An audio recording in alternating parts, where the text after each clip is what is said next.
Fight Lens back up in Nottingham with the Cobra Carl Froch for our monthly catch-up. So, 65 million people allegedly watched Jake Paul and Mike Tyson in a fight that some might say is scripted. We'll come on to that in a minute. But first of all, Mike Tyson was seen biting his glove a lot throughout the fight. What did you make of that, and why do you think he was doing that? I know there's a couple of conspiracy theories flying around why he was biting it, and some of it goes as deep as the Freemasons and the Illuminati. Really? But without going into that, was he biting his glove like, don't do it, don't, you know, when you bite your tongue and you don't want to say anything, you bite your glove, bite your hand. Maybe he was just holding himself back. I don't know, to be honest, only he knows what he was up to. Sometimes, if your glove's uncomfortable, I've been known to sort of bite the thumb part of my glove to try and twist my hand in the glove. Because you can't get hold of the glove, so you have to hold it with your teeth and twist it. But he was chewing the end of his glove, wasn't he? Yeah. Standing there. I think he was using it as a hold back measure. Yeah. Because I do think that Mike Tyson played to a script. He was playing a role, and he was like saying, right, just don't throw the punch, don't throw the left hook. If it's in my mouth, I can't throw it. Restrain yourself. Possibly. Yeah. Well, the footage of Tyson landing a pretty stiff jab early on in the fight, but then backing off, it's kind of gone viral. Some fans branding it the moment that Tyson stopped in order to make sure he got paid. As someone who's gone on the record as saying the fight would be scripted, what did you make of that moment? And now it's happened, do you still believe the fight was scripted? 100% I think the fight was scripted, because Mike Tyson came out round one and threw a couple of shots and had a go. And we saw a lot of the pre-fight stuff in the training camp. And I know some of the footage was old, but even at 58 years old, you've still got a 20-second burst in you. It's the fight or flight mechanism. It's the survival instinct from when we used to roam around and we was not the top of the food chain. Say like, I don't know, you've got lions out there and you've got wildebeests that can take you on. And you're out there in the wild. You need to have an adrenal flow, a big pump of adrenaline, and you sprint to safety, go and run in your cave, climb up a tree or get out of the way. Yeah. And that's that fight or flight moment that you'll have right until your hundreds. Like you can be 105 years old and still get that adrenaline gland flow. And Mike Tyson never actually exploded a combination of punches, or never really went for it at any stage in the whole fight. In round one, he threw a couple of shots, had a bit of success. Jake Paul looked a little bit shocked, and then, like you say, he seemed to take a back step and seemed to be putting himself in the position, because when you're slipping and rolling shots, it's an automatic subconscious reaction with boxing. I'll slip a shot and put myself into a position. I don't have to engage and finish with a left hook. Or if I slip to my right, I'm lined up then and everything's coiled on the right side to throw a big right hand down the pipe. Yeah. Now you're going to get yourself there naturally, but you can stop yourself from the execution. It looked like he was doing that. He was getting himself in good positions naturally, making shots miss, slipping and rolling under them. And then when he was in front, even through half a right hand, he rolled one shot, got in front of Jake Paul. Jake Paul was off balance, and Mike Tyson was poised to his right, coiled up, ready to throw the right hook, and he sort of threw half a shot. Yeah. And Jake Paul's head was there, Mike Tyson's glove was there, and he stopped, and then went back to just reset. So for me, Mike Tyson was definitely playing to a script, taking his time, and yeah, for me it was obvious. Is that just your theory, or had you actually heard from someone, and can you elaborate on what you did hear? I'd heard a couple of things on the build-up that if he wins in round one, or if he only goes in round one or two, say he loses, he don't get paid as much. So he gets paid more the longer the fight goes. But if he wins in round one, apparently the purse was so low. He had a structure where the longer the fight goes and he ends up losing, the more he gets paid. Okay, right. And this fight went the distance and he lost. So he maximised his earnings by the alleged extending the script that said, look, don't go out there and try. Don't knock Jake Paul out. If you knock Jake Paul out, because he could do it, he could lose the plot, blow his lid and revert to type. Easily. And start landing big hooks. You saw him in training, he looked savage, didn't he? Yeah, he did. Brutal in training. Albeit for 10-15 seconds, but it takes 3 seconds to knock someone out. That's a good point. Little fake jab, left hook straight right down the pipe in front of 80,000, someone's unconscious with a leg wrapped around their ear roll. It happens that quick. And Mike Tyson never went for it, did he? No, shame, really, shame. Since that fight, Daniel Dubois has become one of a few different people. We've seen Beterbiev as well, but Daniel Dubois has called out Jake Paul. How long do you think a fight between Daniel Dubois and Jake Paul would last? As soon as the right hand lands, that's how long the fight would last. So if Daniel Dubois hit him in the first second of round one, that's how long the fight would last. It'd be up to him really. How long he wants it to last. Too big. I mean, Jake Paul's quite big, and he is classed as a heavyweight now. Can he take a punch though? He can't take a punch. Well, we don't know if he can take a punch, do we? But I don't think he can, because every time he got hit with a jab off Tyson and got hit with a half, like we talked about round one, he backed off. He looked shocked. He even looked like he got older. Tyson. So come on, mate, hang on a minute. This ain't in the script. Take your time. And so we don't know if Jake Paul can take a punch, but I would say he probably can't take a shot. But he might be one of them tough kids that can take a beating. I'd be quite happy to give him a beating if he can take the punches. Yeah. I'd give him hours of pleasure. One hand behind the back. One hand behind the back, mate. Yeah. Listen, he ain't going to fight anybody that's got any kind of experience at world level because he knows he'll get exposed. Well, the question here, how much would you have to be paid to actually do business and fight Jake Paul? Well, you said yourself you'd do it for charity. Yeah, exactly. I would do it for charity purely because it'd be good money for charity and it would give Jake Paul and all the Jake Paul lovers and the Cobra haters or anybody that goes against Jake Paul, all his fans are going to turn on the person that's going against him. And Jake Paul's going to try and make a big deal out of it. So it just shuts them up to say, oh, he's only saying it because he wants paying. And that is the case for a lot of fighters. Like you talked about Beterbiev earlier and Daniel Dubois. Yeah. I mean, Beterbiev, come on. Light heavyweight, unified champion, just beat Bivol. Yeah, it's dangerous. I would say, listen, don't put him in with Jake Paul. No way, it's a dangerous fight for any top pro to go in with Jake Paul. This is an active professional. All right, he's 40 years old. Beterbiev. But he's so good and he's of that level that it's dangerous because you're putting a fully trained fighter who can punch with so much force from any angle and bring you onto punches and use his weight to his advantage and walk you into a shot. It's going to be dangerous. Jake Paul's not of anywhere near that level. No He's chance. proven that. Jake Paul proved that you can't really fight when he lost to Tommy Fury.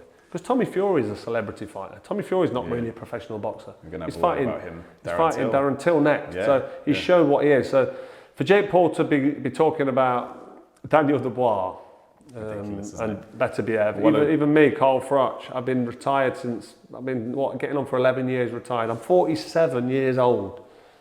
This is a mismatch between me and Jake Paul. And some people say, oh, Froch is 47 now, he's not been in the ring for over 10 years. We've seen maybe. Today. And you could look at that logically and say, well, actually, yes. I mean, I keep myself in shape, but I haven't sparred. I haven't got my time and my distance. And it could all come crumbling down, maybe. And that would happen if I boxed another professional fighter who's active. But I'm talking about Jake Paul, fake Paul, Snake the Paul. clown. He lives in clown world. Yeah. He is an influencer. He's a YouTuber. He's a prankster. He's a professional piss taker. That's what he does for hits and YouTube likes and clicks. He's been boxing 4 years now. Yeah, 4 years, mate. He's too old to start boxing and do 4 years and get anywhere. How old is he? 28? Yeah. He started boxing when he was, 23, 24 years old. He's now 28. He's had one fight that you would consider to be somewhere near a professional boxing match against someone who's not really a pro boxer and is lost. When are people going to realise Jake Paul cannot fight? Yeah. I think people are coming around to it at the moment. But yeah, you mentioned Darren Till there fighting Tommy Fury. Yeah. He hasn't fought since his win over KSI, Tommy Fury this is, which you labelled as fucking diabolical. It was diabolical. Will Fury versus Darren Till be a better matchup than Fury versus KSI? The fight with KSI was worse than his fight with Jake Paul. Yeah. But he's getting paid, so fair play to him.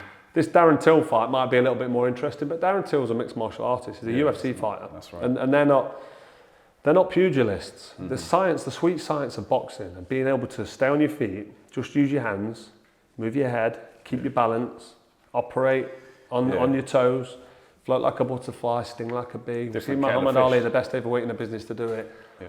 It's all about balance, timing, rhythm, reactions. Yeah. Being able to get behind your jab, being able to stay controlled and disciplined. And, this Darren Till, with all the greatest respect, he'd probably annihilate him in a fight, like a real fight. Yeah, well, that's what he said. Annihilate him in the cage. Darren Till said if he's losing the boxing match, he's going to kick him in the face. Yeah, I hope he does. I mean, that would be good fun, purely because you've got boxers taking advantage of mixed martial arts fighters, because boxing generates more money than the MMA.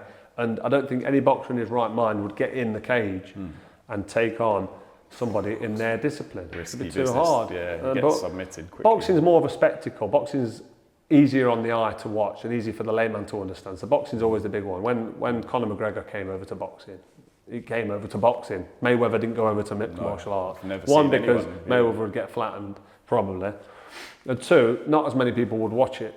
So unfortunately for the MMA fighters, they're going to struggle coming over to the boxing ring. Boxing's still running. Tom Aspinall, the heavyweight, he's quite good on his feet. He can stand and have a fight. That'd be interesting. But even Tom Aspinall, who's tapping on the door for John Jones, and John Jones is allegedly swerving him. I'm not saying it, but John Jones is an absolute legend in the game. What a machine! 38 years old as well.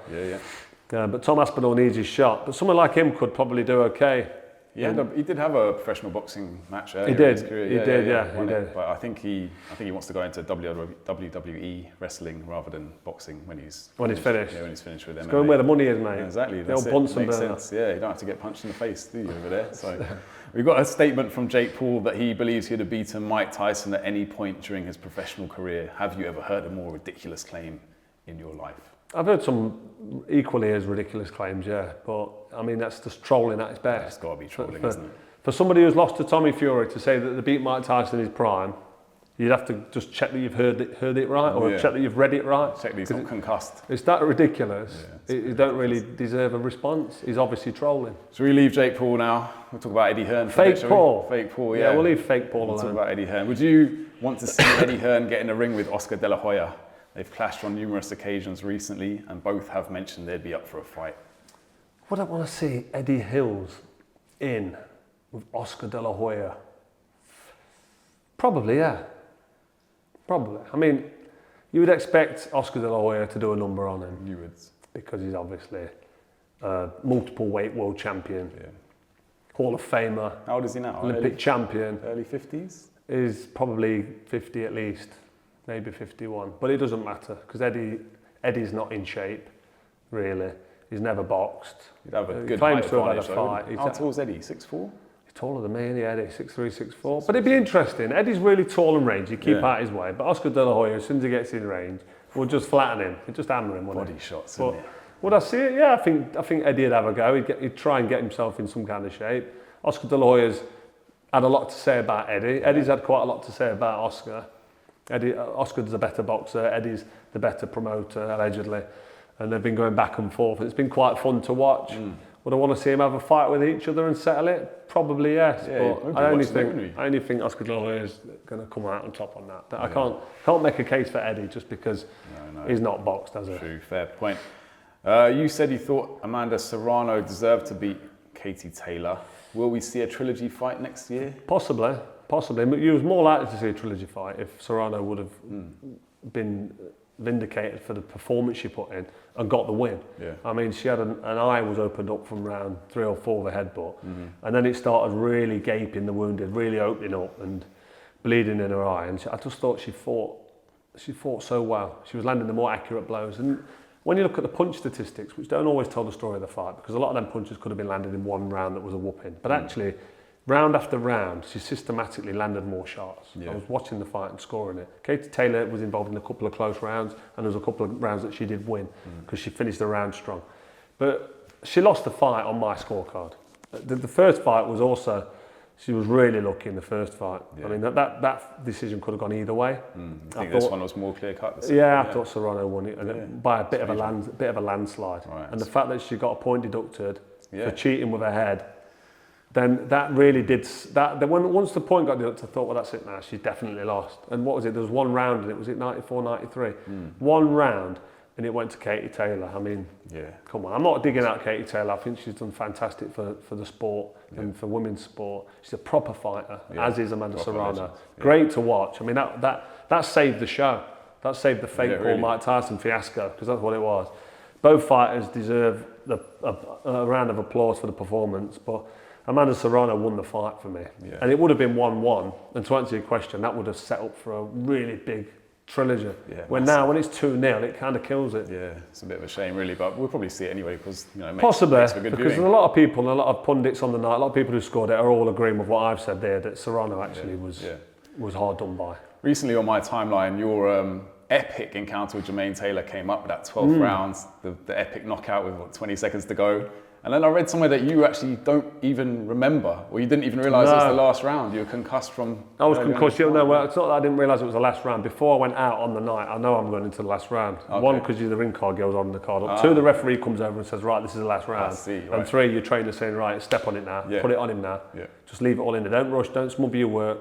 Don't go for the knockout, but put it on him. Right. Don't. Do you think you were behind on the scorecards? I knew I was behind on the scorecards. Yeah, I knew I was. Even though it was close after the round 3 knockdown, and I was getting in the fight round 5, 6, 7, 8, 9, pulling it on him. Round 10, I hurt him bad. I just knew the way it gets scored, away from home. Jermaine Taylor was the former undisputed middleweight champ. He beat Bernard Hopkins twice. He stepped up to light heavyweight, beat Jeff Lacey, which is one of Joe Calzaghe's best wins at super middle. The American Jeff Lacey. He's like the super middleweight version of Mike Tyson, apparently. And Calzaghe battered him, run rings around him. Yeah. He's a great fight, though, Calzaghe. But Jermaine Taylor beat Jeff Lacey in his first fight at super middleweight. Then he fought me for my WBC world title. Yeah, that was your first defence, was it? It was my first defence, and no one was really giving me a chance in the States. Everyone thought, who's this Carl Froch? But if you look at the Pascal fight, look at me against Jean Pascal, you'd say, hang on a minute, this kid can fight. So we've got to take him seriously. Yeah. But maybe they didn't give that any credence, because Jean Pascal was unbeaten, but he'd not won anything. Pascal went on to unify the division at light heavyweight, beat bad Chad Dawson, you know what I mean? He beat Adrian D'Cunha for the WBC title, he beat all the best in the division. So he went on to have a Hall of Fame career, Pascal did, after I beat him. Yeah. So that shows what Jermaine Taylor was in there when he was in with me. Yeah. He gave me a hell of a fight, dropped me in round 3. Yeah. So you were concussed after that? I had it all to do. Well, I can't remember being there. Yeah, mad. On the night. You remember Eddie Hearn jumping on your back and when I watched the fight. Yeah. No, Eddie Hearn wasn't there. Oh, he wasn't there? That was the Lucian Butte fight. Oh, yeah, that was the Butte fight. Yeah, I was promoted by a different promoter. Okay. When I fought Jermaine Taylor. Right. But yeah, it was a close fight, but it was almost a landslide points victory for Jermaine Taylor, had it gone the distance. Yeah. But it didn't go the distance, because the Cobra got in the last round. And if you've not seen it, Froch, Jermaine Taylor, round 12, probably one of the best comebacks you'll ever see. The commentary is epic as well, Gus Taylor. Commentary's great. I'm coming back to England more, man, I'm keeping my title. Yeah, exactly, epic. And even your pre-fight quote, Taylor calls himself Bad Intentions, he should change his nickname to Bad Predictions if he thinks he's going to beat me. Some good one-liners there, yeah, good stuff. If you had to forget all of your fights, bar just one, which one would it be and why? The Groves rematch, or are there any others you prefer? If I had to forget one? Yeah, no, you forget them all except one, so you can only remember one of your I can only remember one fight, yeah. Probably the Lucian Butte fight, because I'd been in America for so long doing the Super 6. I know my first fight was in England, but then I was in Denmark, Finland, and I was over in Atlantic City twice. But it was an American tournament, and the British public and the British television broadcasters never got behind it. So I felt like I was fighting in the shadows and I was under the radar. I was doing amazing things like the Jermaine Taylor fight, beating him in the last round. That should have made me a superstar in Britain. Right. But no one saw it until Sunday afternoon with adverts between each round. So it never got received. Yeah. So the Butte fight was a homecoming. After all that, and after losing to Andre Ward in a close fight in the final of the Super 6, it was my comeback fight. Back on British soil, letting people know what I've got, what I'm capable of. And I'm fighting unbeaten Canadian Lucian Butte. Yeah, you are underdog in that fight, I think he was unbeaten in 33 fights, 27 or 28 knockouts. He defended his world title 10 times. I took his zero, mate. I took his soul. I destroyed him in 5 rounds at home. So that's the fight that I'll always want to remember. And I can remember that fight because I didn't really get hit with much. Yeah, you were the one making him forget. I can remember the ring walk to no easy way out. I can remember Sugar Ray Leonard coming in my changing room beforehand. Really, yeah. I can remember round 1 putting it on him, round 2 hurting him, sitting down in my corner and Rob McCracken saying, calm the fuck down, just get behind you. I'm like, nah, I've got him. I know you've hurt him, but don't walk in. He's worried because I'm walking into a slick southpaw puncher. Yeah. But I just walked through the shots. There's no stopping me. It was me or him, and you best believe it wasn't going to be me getting knocked out. Classic fight. All right, name 3 fights you want in 2025 as part of your Christmas boxing wish list. Christmas boxing wish list. Right, I'd like to see a rematch with Daniel Dubois and Alexander Usyk. Okay. Because I think Dubois has grown a lot now since that fight with the Jerome Miller fight, the Hrgovic fight, then absolutely El Sparker and Anthony Joshua, taser style. Yeah. I think he's grown a lot in confidence, and that's a tough fight for Usyk now. Usyk's 37 though, he's rematching Tyson Fury, and I just think after that rematch, he made that much. It might be time for him to walk away. He might just say, that'll do me. Yeah. But that's a fight I'd like to see. Okay.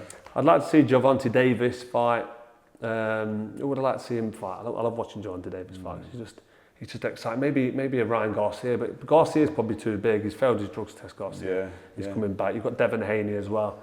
But I think Tyson Fury, if he's still fighting, is still a big fight with Anthony Joshua. Fury AJ's but the problem with that is now, I just feel like AJ's... The gloss has gone off. I think AJ's finished, isn't it? I don't want to say AJ's finished, done, never fight again, but I don't see the route back for him. What is AJ doing now? I don't know. He doesn't want the Dubois rematch officially, does he? So I wish AJ was in a fit and strong enough physically and mental position to say, right, I'll fight Tyson Fury. But I just don't believe it. Not after that whooping he took off the ball. I think he's finished. So, you know what I mean? No mention for Eubank Jr. and Conor Benn. Yeah, Eubank Jr., Conor Benn, but come on. I mean, I'm a boxing fan. I live and breathe the sport all my life up until when I retired, and I'm still involved in the sport now. On Froch, I'm fighting the best boxing channel in the business. And the Chris Eubank Jr. Conor Benn fight does absolutely nothing for me. Really? Yeah, Chris Eubank Jr. lost to George Groves, he lost to Billy Joe Saunders, he doesn't box, he boxes once a year. He looked terrible in his last fight. He was slow with his jab, he was leaving his chin in the air, his balance looks like it's gone. He's 36 years old, talking about fighting Canelo Alvarez and taking on all these top, he was talking about Triple G for a while, who's now gone 40 and retired. Yeah. Conor Benn, what's Conor Benn done? Not a lot, to be fair. He beat Chris Algieri and failed, he's failed that drugs test. We're not seeing him do anything. Yeah, he's fought nobody, he's not developed. Resume. He's not developed, he's done nothing. So for Conor Benn to jump in there with Chris Eubank Jr., the only reason that fight would be close is because they're probably going to drain Eubank down to 160, a middleweight. And then, but Conor Benn's having to come up from 147. Yeah. So the gap there it's not an exciting fight. He don't prove anything, and there's no marbles. What's on the table? Nothing's on the bragging line, rights really. for what? Yeah. Chris Eubank Jr., Chris Eubank Sr. and Nigel Benn, the Art Destroyer, and Chris Eubank. That was serious, wasn't it? That was like glossy, and it was epic, and it was exciting, and with Eubank's attitude and the fact that he's a performer, and he's got a very sort of unusual style, a bit like Prince Nassim Hamed had that. Talking about senior now. Yeah, I'm talking about senior. Yeah. So when you look at their history, Ben and Eubank, then that's exciting. That was on terrestrial television years ago, millions of viewers. Yeah. Now, real animosity there. Now what you got? You've got Eubank Jr. not fighting. That's not a big fight. Obviously it will be big when it's announced. It'll be like, oh, they're finally fighting. Yeah. You know what I mean? If it happened 2 years ago when it was supposed to, maybe it would have been slightly more. Yeah, it was exciting. Well. And then with the drugs test, it's just dragged on, isn't it? Yeah. There's talk that Sky won't renew their deal with Boxer. Is that a surprise for you? Or did you see that coming? Is it disappointing? If Sky don't renew with Boxer, I don't think they'll renew with anyone. Yeah. I don't think they'll stay in the sport. That's it. Which is a shame for. You think the Zone are kind of taking over this? Obviously, Queensbury have signed. I think they are, because you've got Bricktop now, who's the CEO of Queensbury, aka Frank Warren. He's now a big promoter now. He's an official promoter for the Zone. So TNT, the old BT Sport, are going to pull out of boxing by probably March next year. Sky Sports then now are just up against the Zone. Yeah. And Sky Sports can't really go against the Zone when all the fighters are with Eddie Hills and Bricktop. Yeah, Sky. Sky got. And I know Ben Shalom, old Turkey Teeth Shalom. He's got Ben Whittaker, who got exposed in his last fight, and he's struggling. Yeah. Who else has he got? Not a lot. Has he got any kids coming through? He's building a few people, but no names jump out when you're saying, right, okay, this is going to be. So Sky have got a big decision to make. So maybe they'll stay in boxing, but they'll get it for a lot cheaper. Evander Holyfield wants the trilogy fight with Mike Tyson. Yeah, ridiculous. Oliver McCall was fighting last night even. I saw it. It's a shame. Boxing, like most sports, are for young people. Yeah. Yeah. They're not we for never old. saw this back in the day. We never saw 50-year-olds doing boxing. Listen, adult human beings peak in the 30s. Some peak in the late 20s. And then when they get into the 30s, they start to slow down. Yeah. I was a late developer as a young man. I didn't get my strength until I was like 21, 22. I didn't turn professional until I was 25. That's quite late. I could have probably boxed on until I was 40, and I didn't because I was slowing down. At 36 years old, when I chinned Groves at Wembley in front of all them people, it was time for me to say, right, I'm not what I used to be. Do I keep fighting and potentially get hurt for extra bunts, for extra money, or do I retire on the crest of the wave, retire a champion, live the rest of my life a champion? Yeah. Well, so I went for that one. I guess the difference is money, isn't it? They need it, you don't need it. Yeah, well, the thing is, coming back for money is pointless when you're getting your head caved in. Right. If you're going to go and have a game of football and lose 5-0, or a game of tennis and lose 3 sets to love, do you know what I mean? And get a whooping on the golf course or whatever, you're not getting punched in the head. But when you're coming back and you're nearing 60, and you, I mean, for the dementia and the potential. There's two things here. They're probably not going to hit each other that much. When they land punches, they're not going to be that hard because they're both going to be swinging away knackered after 30 seconds. Yeah, fair point. But where's the entertainment? Sports has to be entertaining. Yeah, you want to see it at the peak level. Really. That's why I don't watch curling. Yeah. Nothing against the curling champions. Whatever floats your boat. Winter Olympics. That's why I don't watch it. I watch sports that excite me. Yeah. You know what I mean? No doubt. And American football, top level football, soccer, English football, boxing, tennis. I love tennis. I like watching golf. It's relaxing, but you can appreciate the skill. Obviously, my son Rocco plays a lot of golf. Skill under pressure, But that is. as for watching two old men that haven't got the capability or the ability, physically or mentally, to get in there and actually have any kind of desire to do anything, it's crap. I remember watching Mike Tyson and Roy Jones Jr. In the exhibition. It was rubbish. Yeah, I don't know. And that was all them years ago. And these guys now, Holyfield, is it Holyfield and who? He wants Mike Tyson for a trilogy, but I think after Mike Tyson's performance there, it's not going to happen. I don't think Tyson wants it. So to answer your question, absolutely no interest at all. And I don't know why anybody would have any interest in that. Fair enough. Let's have a word about your fellow Nottingham man, Lee Wood. He hasn't been in action for a while. Do you think we'll see him fight at the City Ground in 2025? There was talk of a potential Anto Cacace. Yeah, Cacace was the guy that knocked out Joe Cordina. Oh, that was him. His last fight before he was supposed to fight. You want to see Lee Wood back out there? I do want to see Lee Wood out there. Yeah. I absolutely do, because I think he's got a lot to offer. But he's at the time of his career now. He must be 36 years old, and he's got to get a move on. But unfortunately for him, he's probably had a bit of back and forth with Eddie Hearn, his promoter.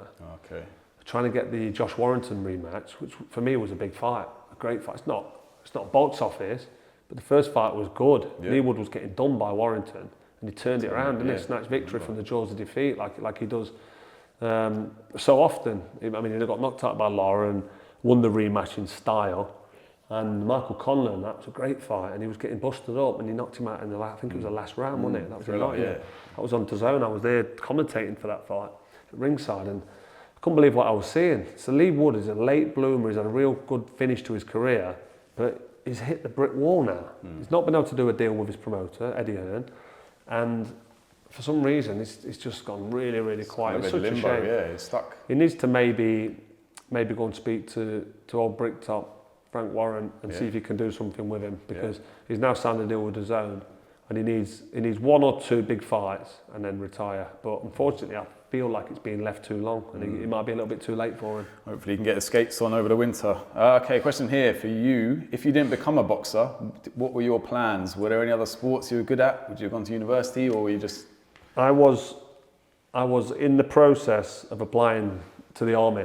Oh, really? Yeah, because I've always liked discipline. I've always liked sort of a bit of structure, and the military for me was an escape from the real world of the rat race. Let's be honest, the Western world and the way we live, and you're taught to get educated and get a degree and go and work for somebody else for the rest of your life and get a mortgage and you know what I mean, pay your taxes, pay your bills, get up the ladder, get a good pension. I mean, it's all a psyop for me. It's all a design. It's all designed for people to fail. I don't like authority. I don't like being told what to do, and I can't think of anything worse than having to get up, go to work in a job I didn't enjoy. And I'm not contradicting myself or being a hypocrite, because in the army, you're obviously you're under a regime, and you've got strict sort of, you're working to orders, but you pick your path. And if you're going to be a soldier on the ground and then try and pick your career, I'd have chosen a career that I was interested in, either driving a tank or driving some kind of military vehicle. I mean, I imagine flying an helicopter or a plane or going down that road. You've got to be very educated for that. But just to be in the army, like a good friend of mine, Ant Middleton, and to join the parachute regiment. I did the training for PICO. I did 4 para, right up to the point where I joined as a reservist. But earlier on, before I actually got selected to box for England, I was in the selection process for the army. Yeah, there we go. So if I didn't box, I never knew that. I would have been an elite special forces soldier. That's what I would have been. Because I'd have got to the top. Because I'd have just kept going and kept working and kept trying. Yeah. And I'd have got up there. I'd have probably gone in the parachute regiment. Yeah. I've been tempted to do SAS Who Dares Wins. Like I have. And I nearly got in there, and it was like timing wise was wrong. I thought I'll wait till the next one, and then the woke culture, the lethal woke mind disease, whatever this woke bullshit is at the minute that they're pushing on a lot of industries and a lot of broadcasters are pushing, they are too much for people like Ant Middleton, in SAS who dares wins. So they cancelled it then, or was it still going? Aaron Middleton got cancelled. Did he? And he had to go over to Australia, he does SAS Australia, and he's flying and he's doing really well, flourishing. Okay, he's doing good stuff, some, They've got SAS who dares win still on Britain now. But it's woke as fuck, mate. I see. It's not how it was when Tony Belly was on it. You know? No, it's changed. It's okay. changed. All right. Maybe you need to go down to the Australian version then. See. Potentially. They're not woke down there. I've got to say, do I want to give myself any challenges? Is there anything I want to prove or learn? Do I want to test myself? And I've got to be honest, mate. I've done everything I set out to achieve in life. Fair play. And now all I do is I just live every day for my kids. Yeah. And that's nice. Nice to be able to do that. Yeah, I play a bit of poker. All right. Enjoy a bit of poker. Well, a question here away from boxing. I don't know if you still watch Match of the Day, where Gary Lineker's stepping down at the end of the season as presenter. Oh, is it? Yeah. Fucking another left wing pissant snowflake. I was going to say, well, who would you want to see taking over that role? We've got anyone? Any preferred ex-footballers that you know, or maybe not even an ex-footballer? Robbie Savage. Is he any good at presenting? Robbie Savage, yeah, he's on 5 Live, isn't he, I think? I'd like to listen to him on there. Probably someone like Roy Keane. Yeah, I think someone no nonsense. Yeah, I mean, you've got to be skilled in presenting. And Gary Lineker, let's be honest, he's a good presenter, but he's just a wanker, isn't he? Like, in my opinion, he's kind of opposite. He's unbearable in his views. He's unbearable, mate. Yeah. So that's just what. Have you seen Barry McGuigan on I'm a Celebrity? Get me out of here. That's something else I don't watch. I don't watch mainstream television. I knew he went in because I answered the question on him the other day, and I think it's brilliant. I think he'll do really well in there because he's solid mentally. He's a fair, nice man, but if somebody's being a bully or someone's trying to push someone around or him around, he won't stand for it. I think he'll be good value, and I think he'll do really well. But I don't watch mainstream television. I don't watch any of it. It's all part of the psyop brainwashing that goes on with the government. They tried to get you in there though, didn't they, at one point? Yeah, the reason I did the audition, or an audition, but I spoke to the producer, because I know the producer that used to, that when I did a TV show called Tumble, and I was doing these TV shows during my professional boxing career because I'm selling pay-per-view, so it makes sense. But I've got no ambition of ever being famous. So to go on a reality TV show like Strictly Come Dancing, big no. Big Brother, I've just been offered to go in this new Big Brother. Oh, yeah. No chance, won't even want to fucking talk to them about it. Okay. And the Celebrity Jungle, the only reason I thought about maybe going in there is because my kids used to sit and watch and love it. They'd be in the other room screaming, and when they were younger, because you've got all cockroaches on your face and they're all eating these horrible kangaroos, bollocks, all mushed up eyeballs and getting, it's like, it's not very dignifying. Doing some of the stuff they have to do, but it makes for good viewing, especially for kids, because it's disgusting. There's people heaving, and do you know what I mean? So the only reason I was thinking about going in there is because my kids were like, "Oh, can't you go in? I might actually be able to get in there," because one of my agents, Jim Irwood, knows all the producers, and I thought, "Go on, I'll have a little go." And luckily, I didn't get selected. Swerved it.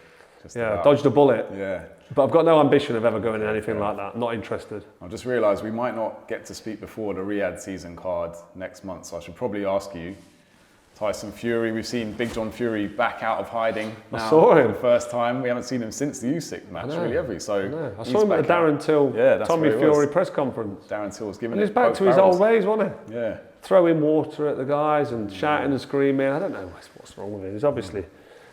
Just an attention seeker, isn't it? It was quite quiet in the lead up to the first match, wasn't he? So maybe they're switching up the tactics this time, get him out there, get him. Yeah, potentially. Maybe they will, but we haven't seen much of him. We've not seen John Fury around the rematch camp for Tyson but Fury. Somebody's out for Tommy Fury, It's a bit of a surprise, isn't it? It is, yeah. What about Dave Allen? Can he derail the Johnny Fisher hype train? Potentially, yeah. Dave Allen's a decent little fighter at that level. He's been in there with some decent. Level professionals, albeit he's lost every time he's stepped up. But he's not a bad fighter, Dave Allen. Yeah. And if he gets his head on it, he's been around. He can probably finish his career on a bit of a highlight, go for sort of British level sort of accolades. I think he could do well. But that's a decent fight because Johnny Fisher is obviously doing really well. Yeah. And he's not really stepped up. Who did he beat in his last fight? He had a good win, didn't he? The guy knocked out in 20 seconds. Yeah, but he wasn't really. I can't remember who it was, but it was a bit of a name, and no one thought he could finish it that easy. It was more of a kind of cruiserweight coming up to heavyweight. Yeah, he's doing all right, Johnny Fisher. Yeah, and I think if he can beat Dave Allen, if he can't beat Dave Allen, then his level. He's going to struggle. But if he beats Dave Allen, who knows? He might just jump in there with someone like Fabio Wardley. Yeah, you know Moses Ital. Yes, exactly. Some of them sort of fighters. A few big names in the scene at the moment, aren't there? Yeah. We'll wait and see what happens. But yeah, once again, Carl, thank you very much. Pleasure. We'll be back in December, I suppose. Stay tuned.